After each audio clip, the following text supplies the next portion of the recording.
question is, why aren't the Clippers making any major moves? You look at other teams in the offseason so far, it just seems like other teams are making moves. It seems like other teams are making adjustments. Everybody knows if the Brooklyn Nets are healthy next year, they're going to be a problem. Everybody knows that. The NBA got by this year because the Brooklyn Nets weren't healthy. Kyrie went down. James Harden had a hamstring issue. But if they're 100% healthy with the roster they currently have, they're definitely a championship-bound team. And then on top of that, next year will be another year of experience they'll have with each other to gain more chemistry. So you ask yourself, why aren't the Clippers making any moves?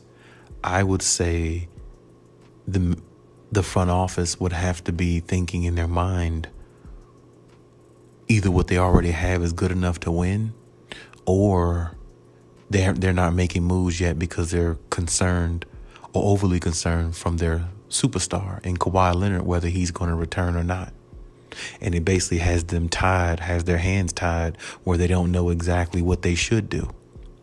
Now, when I look at the situation in its entirety, I would say, you have to go after pieces that Kawhi Leonard would like so you can help him stay, so you can make him want to stay.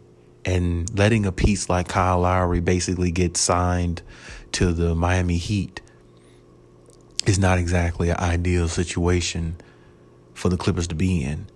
And I say that because you had an opportunity to add a player like Kyle Lowry, who is a better point guard in his career at this point in time than Rajon Rondo that you have coming off the bench that a lot of people are not in favor of due to the fact of what they saw in the playoffs and how he was such a non-factor and he was in the doghouse half the time, and Ty Lue didn't even want to play him until Kawhi Leonard got injured where he had no choice.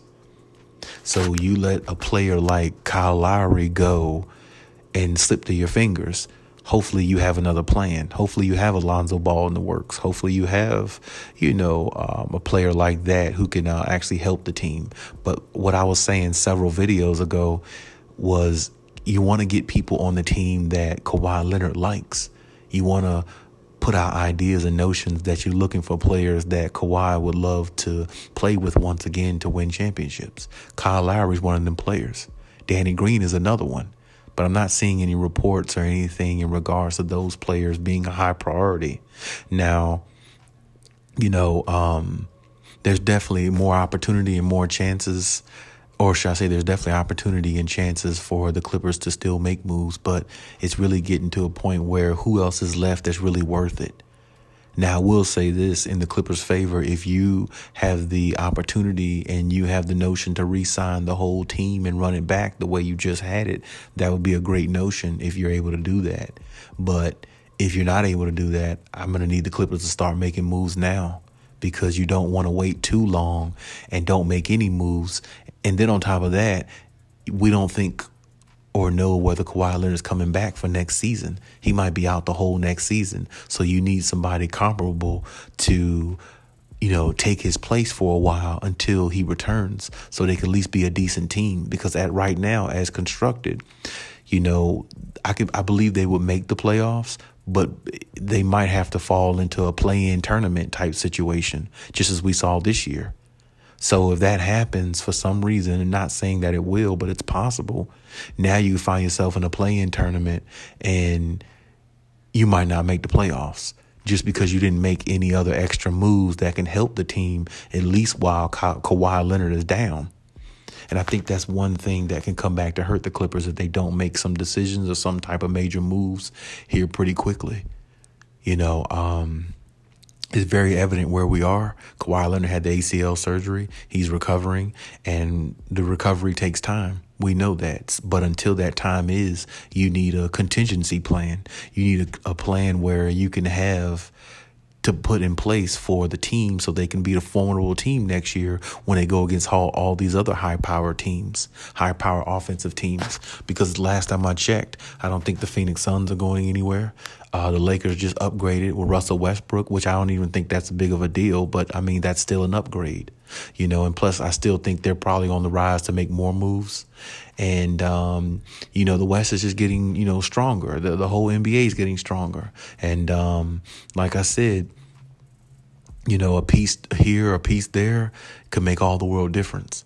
Now, like I said before, also, I will say if the Clippers manage to bring all their players back, that would be a great thing for the Clippers. It really would, because then, they could just run it back with the same team they had. And then when they do get Kawhi, they'll definitely feel comfortable enough to make a run. But as you're looking at the NBA, teams are trying to get a big three, and that's what the Lakers just did. They went out and got a third person so they can compete with a team like Brooklyn, because we all know if Brooklyn was healthy, they would have won the championship, especially with all the other teams that are injured that was in the playoffs, unless they played the Clippers. Then I think the Clippers might have beat them, but even still, it would have been really close and hard to tell. But my point is, you want to load up as much as you can, because that three-headed monster in Brooklyn isn't going anywhere. And if you don't try to stop it or anything like that, and you're just going to wait for Kawhi Leonard to come back possibly next year or the year after with the same team you have, that's good if you can re-sign everybody. But that's not good if you're not able to afford to be able to re-sign everybody. Now, good news for the Clippers fans. Another topic I did want to speak on. I did want to speak on the fact of re-signing Nicholas Batum. I think that's a good re-sign for a two-year deal, which is really good. I like Nicholas Batum. I like what he brings. I like his length, his defense, and his knockdown shooting ability. And he's pretty good at free throws as well. So, you definitely bring back a vital piece that helped you get as far as you did in the playoffs. But like I said, unless you bring back everybody, doesn't really make a difference. But I will say this, it does start with players like Nicholas Batum. You did find a way to get him back, and now it's on to Reggie Jackson. You got to find a way to bring Reggie back. And that's just, the way it needs to go.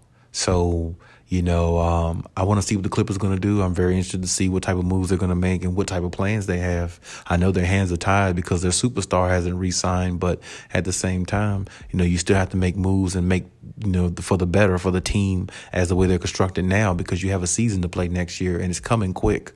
And with that being said, you have to be able to move forward until Kawhi Leonard returns. But I think it would really be a bad situation if Kawhi Leonard returns and let's hypothetically say the team doesn't play up to expectation the way they did this past season in the postseason. What if they don't make the playoffs next year? What if they don't, what if they do make the playoffs, get knocked out the first round? Remember, if Kawhi opted out of his contract, opted out of his player option, so he can pretty much just take the player option or just sign, for 1 year, a 1-and-1 deal and be a free agent next year. So, you have to really put your pieces together and really, organize the deck, because everything is really stacked for you as the Clippers organization. But in one instance, one mistake or one or two losses of the players that you have on the roster and you get rid of them for some reason because they can't all come back and you don't get no other talent to make up for what you lost, it could change your whole organization for a long time. And it won't change it for the better. It'll change it for the worse, especially if Kawhi Leonard tests his free agency next year and don't come back, even possibly if he comes back this year, in which he probably won't even play this year. So, I hope the Clippers make better. I'm not going to say better. I hope they make some good moves. I hope they really realize what's in front of them. And I'm going to need them to start making some adjustments here, because you got a team to put out on the floor. You got a product to put out on the floor next year, and it needs to be ready. It doesn't need to be lackluster. But hey, that's my take on the situation. Leave any comments in the comment section as you always do, which they're very appreciated, and we'll engage as we always do at Callie's Take. And hey, Callie out.